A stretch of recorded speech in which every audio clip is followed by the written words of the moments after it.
1733 तक शिवाजी अप्पा यहाँ रहे। अंताजी माणकेश्वर के सिफारिश पर इनको यहाँ पर कमाविजदार रखा गया। बाद में अंताजी माणकेश्वर के जब बुरे दिन आए तब पेशवा के समय अभी जो बात चल रही थी कि पेशवा को बड़ा ये होता था कि यहाँ से पैसे नहीं आ रहे हैं कुछ, तो अंताजी माणकेश्वर ने अपनी पक्ष रखने में एक पक्ष ये भी रखा था कि गोविंद बल्लाड़ मैंने बोला था रखने के लिए और उसका आपको फल मिला है। मतलब ये इससे पता चलता है कि गोविंद बल्लाड़ की कितनी कीमत थी कि वो बता रहे थे कि मेरे कारण गोविंद बल्लाड़ आपको मिला है मेरी सिफारिश पर। तो आप समझ सकते हैं कि गोविंद बल्लाड़ का कद समय के साथ कितना हो गया था। बहुत गरीब परिवार से उठे, बिल्कुल गरीबी से उठे, और एक समय ऐसा आया जब मराठा राज्य उस वक्त कितना था ये अभी मैं एक स्लाइड में दिखाऊंगा तब समझ में आएगा। उसके सबसे बड़े फंड रेजर वो थे। तो ये एक अपने आप में बहुत प्रेरक प्रसंग है। 3 जुलाई 1734 लगभग 50,000 की वसूली की गोविंद बल्लाड़ ने पेशवा को भेजना शुरू कर दिया। 1735-36 की बात है। बाजीराव एक बहुत ही महत्वपूर्ण मुहिम पर उत्तर भारत में आए थे।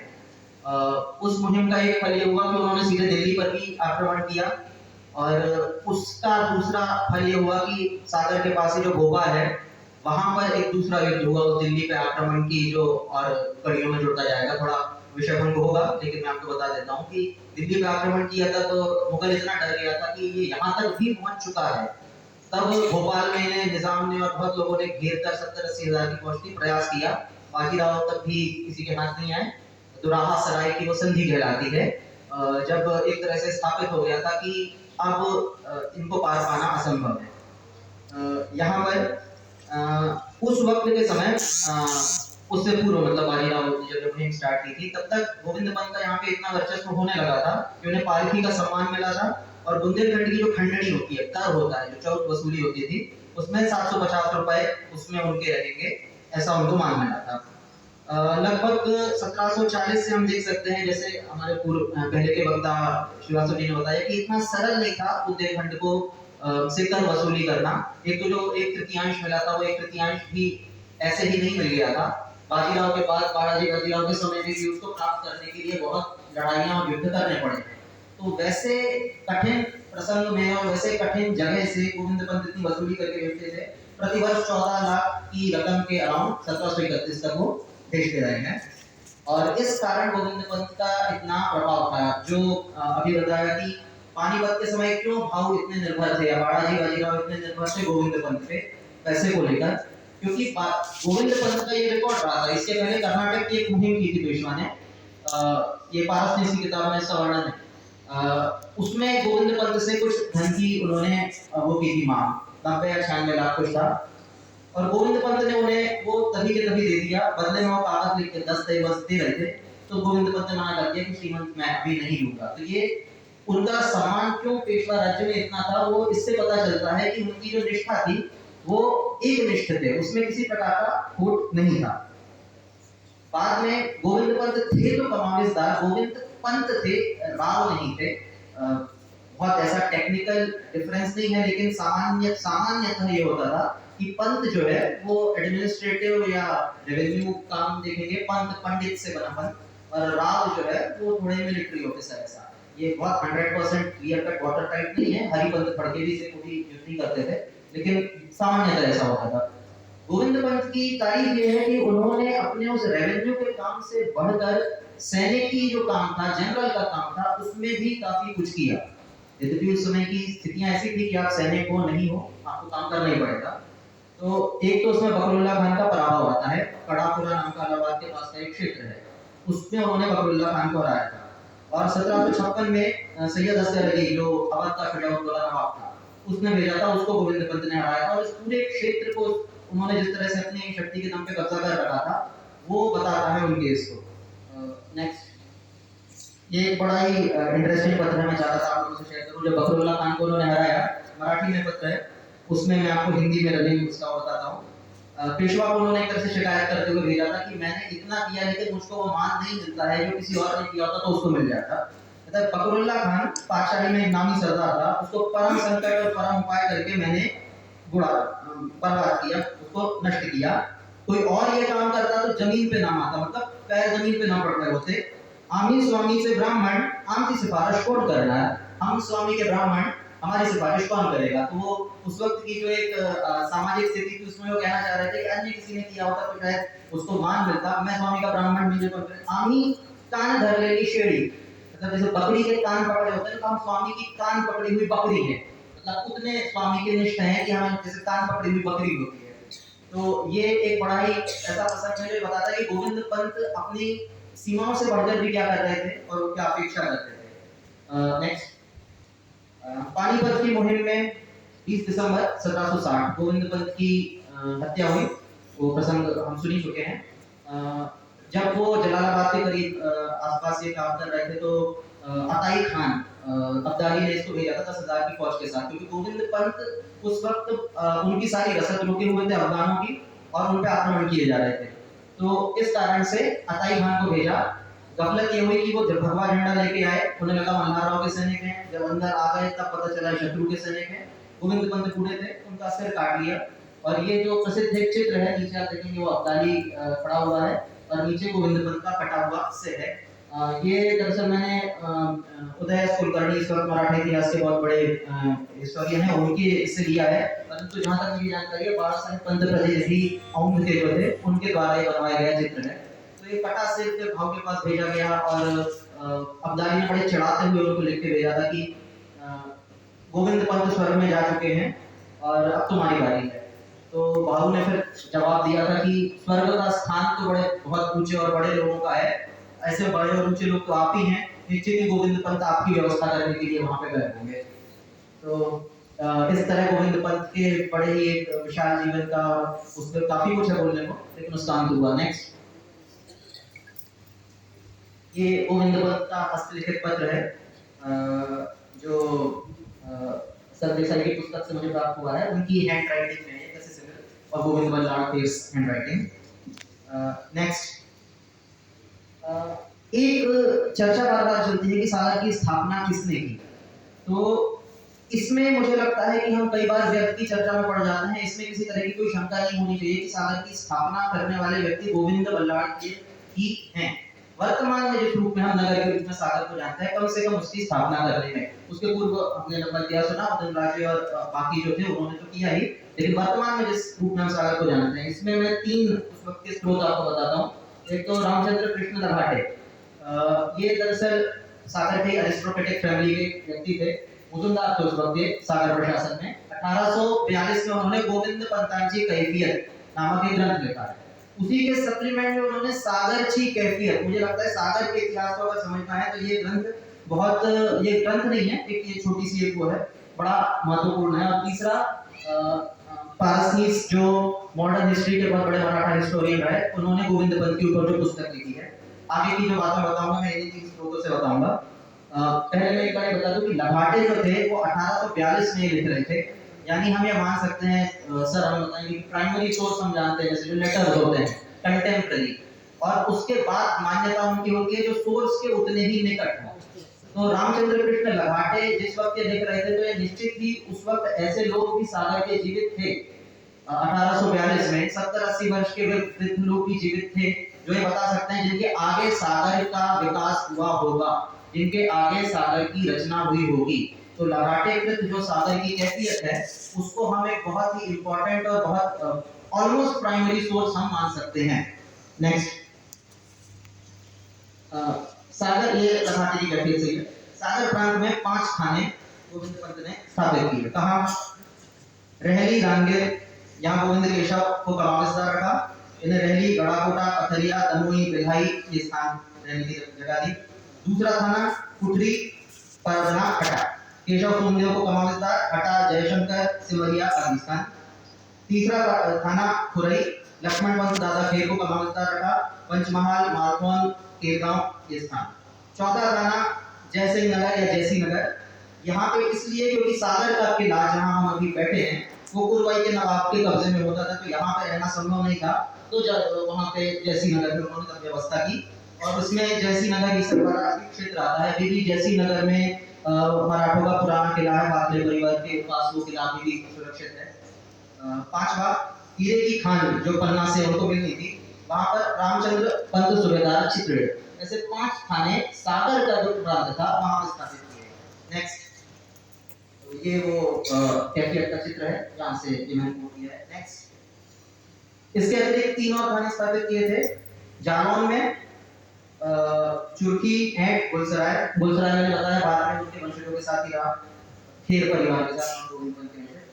ऐसे कुल मिला के 8 थाने पंत साहेब उस वक्त गोविंद पंत को कहा जाता था, और ये स्वयं पन्ना छतरपुर में रहकर कालिंजा पन्ना आदि से कर वसूली किया करते थे। जगत राज के जगह से जो छत्रसाल के पुत्र थे जगत राज, वहां से जो कर प्राप्त होना था तो वहां पे 2 लोगों को रखा था, हरि विठल डिंगनकर और कृष्णा जी अनंत तांबे। डिंगनकर ये सागर के इतिहास में भी एक महत्वपूर्ण नाम है, आगे आएगा। एक और स्थान पर एक थाना स्थापित किया था नरसिंहगढ़ में, वहां पे किन्हीं तमाम विस्तार रखा, ये कैफियत में नहीं लिखा है, तब तक लोगों को विस्मृति हो गई होगी।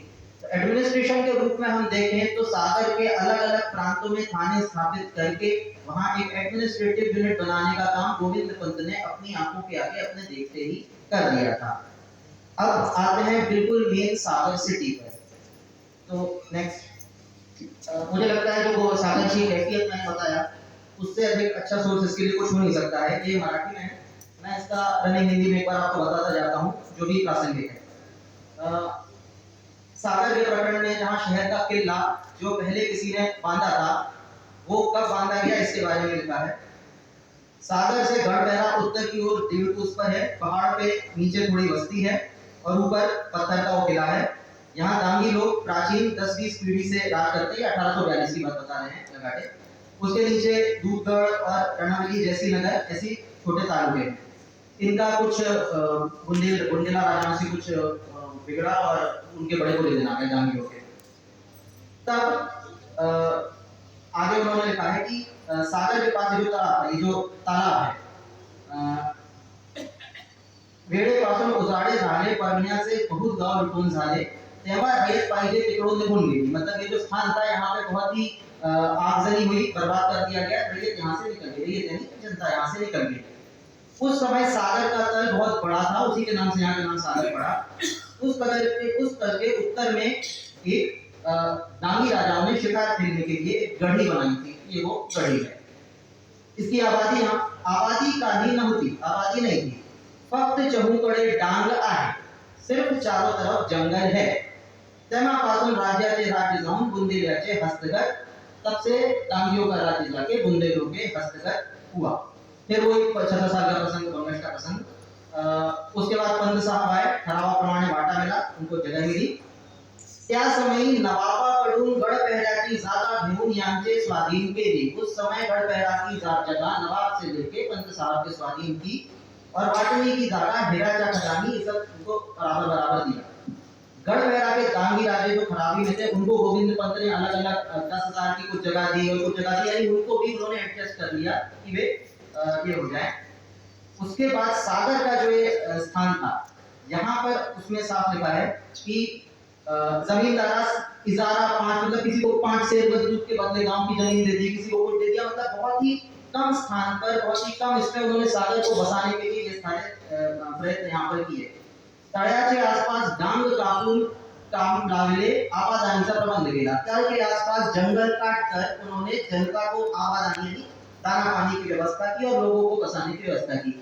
ये मैं इतने डिटेल में इसलिए बता रहा हूँ कि यदि आप सागर के बसने की बात कर रहे हैं तो ये इससे ज्यादा पास का सोर्स हमको और इससे डिटेल में सोर्स हमको नहीं मिल सकता है, क्योंकि कागज पत्रों में जो पुराने पत्र हैं उनमें बस इतना लिखा होगा कि यहाँ किया वहाँ किया। ये उतना पास का सोर्स है जो आपको एक एक स्थान बताएगा कि पहले उन्होंने जंगल काटे, फिर क्या किया। किला ही तैयार था, किले को भी और उन्होंने संवर्धित किया। दांगी राजाओं ने रणवली जैसी नगर और ये सब जो जगह थी वहां पे कहीं कहीं उन्होंने स्थापित कर दिया, परंतु गढ़पहराचे गांव सागराकडे लावून सागर परगणा केला। परंतु गढ़पहरे का जो गांव था वो सागर के साथ लगाकर सागर का परगना किया। तो आप ये देख सकते हैं कि एक छोटी सी बस्ती थी परकोटा के आसपास, उसको शहर के साथ बढ़ा के प्रशासनिक रूप से उसको पूरी तरह से फैलाने का काम, जंगलों को काट के, पहले के जो दांगी राजा वहां पे थे या उनके जो वंशज रहे थे उन्हें भी थोड़ा कुछ स्थान देकर गोविंद पंत ने ये पूरी स्थान की। और भी इसमें डिटेल में काफी कुछ लिखा है, मुझे लगता है कि समय का अतिक्रमण कर जाऊंगा, मैं सब कुछ बोलता जाऊं तो याप्रमाणे सागर रस्त्यावर लंबर आपल्या अंमलदारी पासून ग्राउंड पंत साहेब आणि बाबा साहेब इस प्रकार सागर पर अपना अमल यानी शासन बिठाकर पंत साहेब और बाबा साहेब थोरले बाबा साहेब यानी गोविंद पंत के बड़े पुत्र बाळाजी बाजीराव उनके साथ में ये काम किया। गडामंडला की जागा आल्यावर आबासाहेब राहू लागले। गडमंडला की जागा आई तो वहां पे आबासाहेब रहने लगे। तो इस प्रकार से बहुत ही इसमें सागर के पूर्व में दक्षिण में 8 कोस राजगीर वहां पर देवी की मूर्ति स्थापित की। इन्होंने लक्ष्मीबाई घेर ने जो उनके पुत्र की पुत्रवधू थी और पंढरपुर का देवालय उन्होंने स्थापित किया। तो ये सारी चीजें सागर की कैफियत में हमें मिलती है। तो मुझे नहीं लगता इससे अधिक हमें कहीं और जाने की आवश्यकता है। नेक्स्ट नेक्स्ट नेक्स्ट नेक्स्ट ये कर्नल स्लीमन का उस वक्त का वाक्य है, पारस 30 से मैंने उत्तर किया है। Transferred Govind Pandit transferred the seat of government from Gadbera to Sagar, where he built a fortress and town upon the borders of a very handsome lake. ये कर्नल श्रीमंत का तो अलग-अलग सोर्सेस से सरदेसाई ने भी कोट किया है। हमको समझ में आता है कि सागर को स्थापित करने का जो कार्य है वो गोविंद पंत का है। दूसरा, हम इतिहास की किताबों में ना भी जाएं तो भी हमें काफी समझ में आता है कि सागर की जो नगरीय संरचना थी वो कैसी थी उस वक्त। नेक्स्ट, उस वक्त हम देखते हैं कि उस वक्त की जो एंथ्रोपोलॉजिकल वो देखें, गोविंद पंत कराड़े ब्राह्मण थे। मराठियों की उप एक शाखा है कराड़े ब्राह्मण। इसीलिए इस क्षेत्र में जो कराड़े ब्राह्मण है मराठियों में उनका आधिक्य है। सामान्यतः कराड़े ब्राह्मणों का आधिक्य यहाँ पर है। उस वक्त अगर आप पूरा देखें, ये जो हमको अपने बड़ों से सुन के पता चला है, उस वक्त के जो बाड़ा का कल्चर था, अरकोटा और कटरा में थोड़ा आगे जाए नाम भी एजुकेशन करते शास्त्री वाड़ा, पिंडाकर वाड़ा, देवस्कर वाड़ा। पिंडाकर वाड़ा और देवस्कर वाड़ा कहाँ पर, जो लाल दुकान है उसके सामने के क्षेत्र में देवस्कर वाड़ा हुआ करता था। उसके आगे जोशी वाड़ा हुआ करता था। रामपुरा में दीक्षित वाड़ा, उसमें पायगा पागा जैसे घोड़े बांधे जाते हैं। और अभी आप एक बार कल्पना करें तो पहाड़ से लगकर इस किले के नीचे जब आप रामपुरा में जाते हैं तो वहां पे भगवान राम का मंदिर है, जिसके नाम पे उसका नाम पड़ा है रामपुरा। अभी भी पाठक परिवार के पास मंदिर है, उसके पास वो सनद वगैरह हैं जो बालाजी बाजीराव से उनको उस वक्त प्राप्त हुई थी।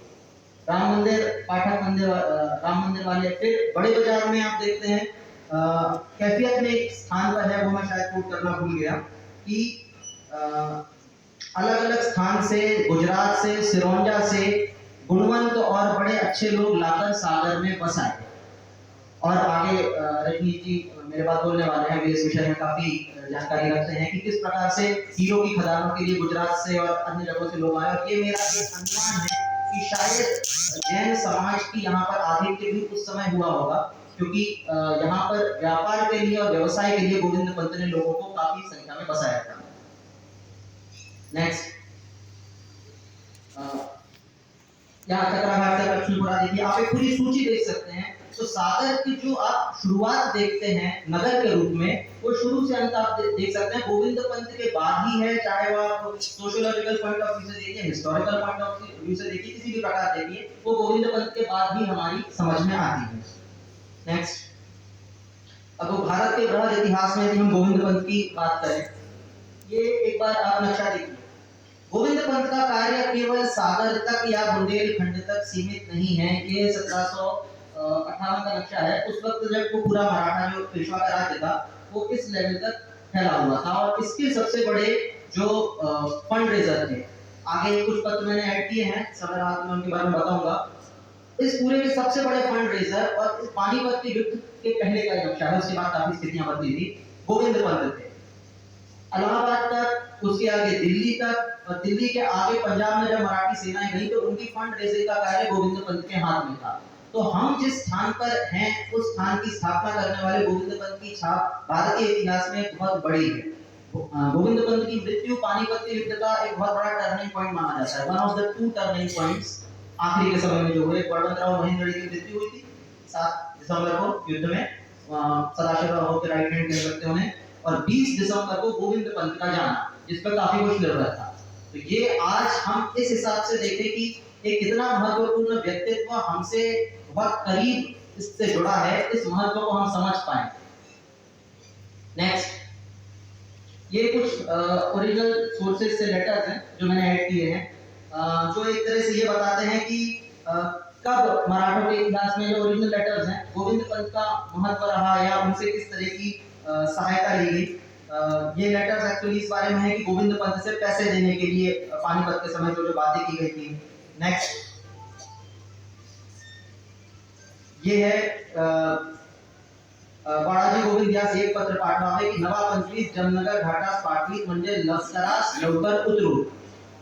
यानी पानीपत के युद्ध के समय जो नावों की व्यवस्था की बात की गई थी।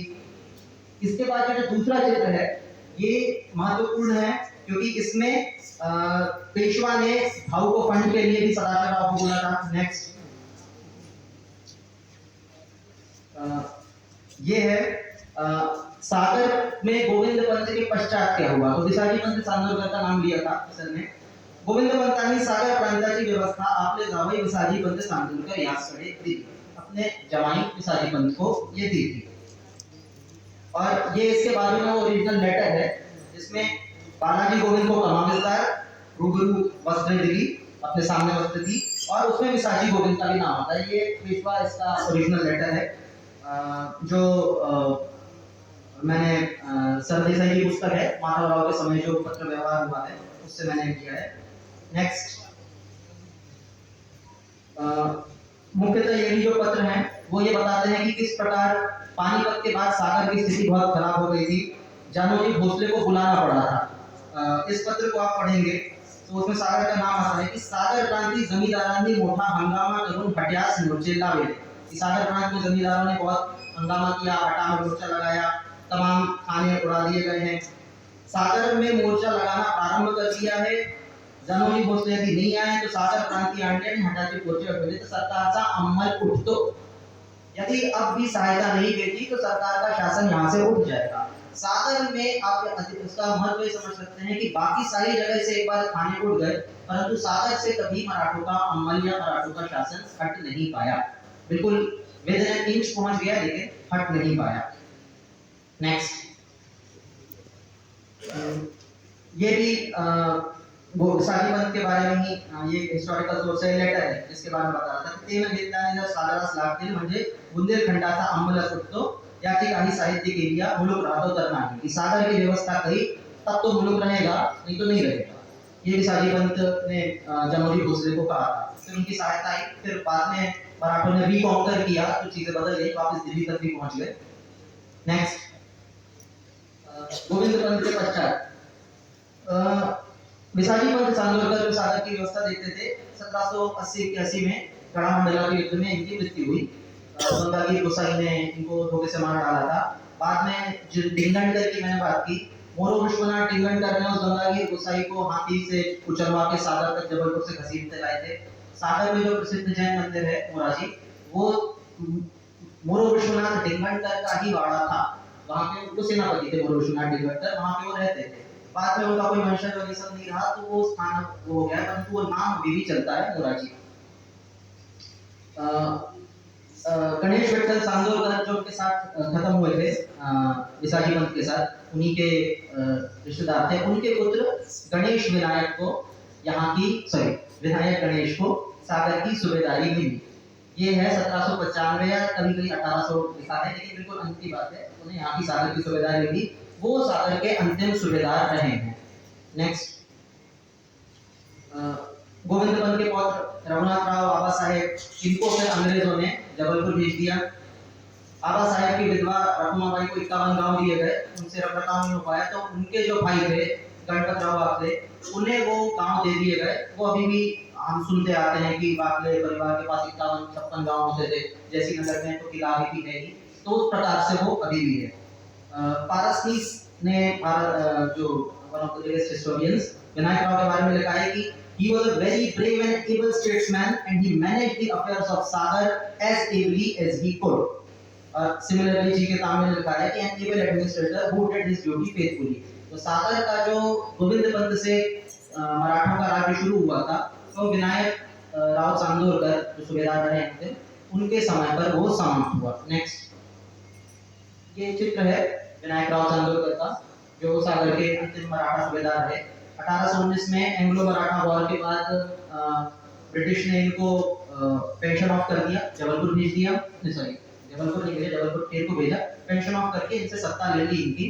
उस वक्त उन्हें 47,000 पेंशन मिली थी और कभी कभी मुझे लगता है कि सागर का इतना दुर्लक्ष्य या बुंदेलखंड का इतना दुर्लक्ष्य इसलिए होता है कि हम एक बहुत बड़े राज्य की छाया में थे। यानी सबसे ऊपर छत्रपति, फिर पेशवा, फिर गोविंद पंत, खेर परिवार, उसके बाद सागर की बारी आती है चांदोर पर। अगर वैसा नहीं होता तो केवल केवल अंग्रेजों ने जब पेंशन ऑफ किया था सागर को, तो सागर में जिन्हें पेंशन ऑफ किया गया था उन फैमिलीज की पेंशन इतनी थी जो कई उस वक्त के छोटे मोटे स्टेट्स का सारे साल का रेवेन्यू नहीं होता था। 47,000 से विनायक राव को मिल रहा था। उस वक्त पिंडारकर और भी नाम आते हैं, मुजुमदार और भी नाम आते हैं। खीर की तो बात ही छोड़ दीजिए, उन्हें 1 लाख से ऊपर दोनों को मिल रही थी, बालाजी पंत के भाई और उनका जो परिवार था।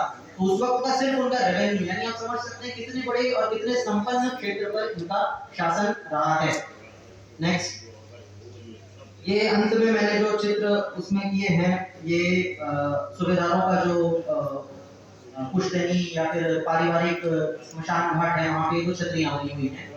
पहले मुझे लगा था शायद निसारी पंत की होंगी या उनके भाई की होंगी, परंतु वे वहाँ पे नहीं है। मेरे ख्याल से ये विनायक राव चांदोरकर की ही हैं, उनके अलावा ये किसी और की हो नहीं सकती। तो सागर के अंतिम सूबेदार है। दुख की बात यह है कि उनकी जो स्थिति है अभी वो आप लोगों के सामने है, और कुछ समय बाद वो रहेंगे भी रहेंगे ये भी मुझको पता नहीं है। तो यहाँ पर जो सागर के विषय में गोविंद पंत का और एडमिनिस्ट्रेटिव जो पूरा ये था वो मैंने आपके सामने रखा है। मुख्यतः एक बार मैं अगर उसको शॉर्ट में रिपीट करूं, सागर और बुंदेलखंड में उनका आना, नगर के रूप में सागर की स्थापना, भारत के ओवरऑल राजनीतिक मैप पर सागर और बुंदेलखंड का आना, ये गोविंद पंत का ही किया हुआ है। गोविंद पंत के पश्चात उनके पुत्र बालाजी पंत और दामाद विसाजी पंत चांदोरकर का, और छत्रसाल के पश्चात जो सागर और बुंदेलखंड विशिष्ट सागर मराठों के साथ आया, मराठों के अंडर में आया। मराठा राज्य के अस्त तक 1818 में थर्ड एंग्लो मराठा वॉर तक वो अंग्रेजों के हाथ जब तक नहीं गया तब तक वो मराठों के हाथ नहीं रहा है। कभी इस पर और बड़ी चर्चा हो तो हम देखेंगे कि फर्स्ट एंग्लो मराठा वॉर में बुंदेलखंड का कितना बड़ा नाम है। दोनों खेर बंधु बालाजी पंत और गंगाधर पंत, उन्होंने 8 महीने तक इस क्षेत्र से अंग्रेजों की सेना को गुजरने नहीं दिया था। बहुत ही क्रिटिकल समय था। 8 महीने तक पूरी सेना निकल नहीं पाई, कहते थे हाँ ठीक है हम निकलने देंगे, फिर मना कर देते, फिर कर देते। 8 महीने तक वो सारा काम चला है। सागर से उन्होंने निकलने की कोशिश की, उन्होंने निकलने नहीं दिया। तो ये काफी ऐसा इतिहास है जो अनएक्सप्लोर्ड है। मुझे लगता है मैं अपना समय वैसे ही काफी अधिक ले चुका हूँ, तो इसी के साथ मैं अपना कंक्लूड करता हूँ। मैंने काफी बातें यहाँ कही हैं, अंत में इसी से मैं उसका अंत करना चाहूंगा कि आने वाले 20 दिसंबर को गोविंद पंत की पुण्यतिथि है।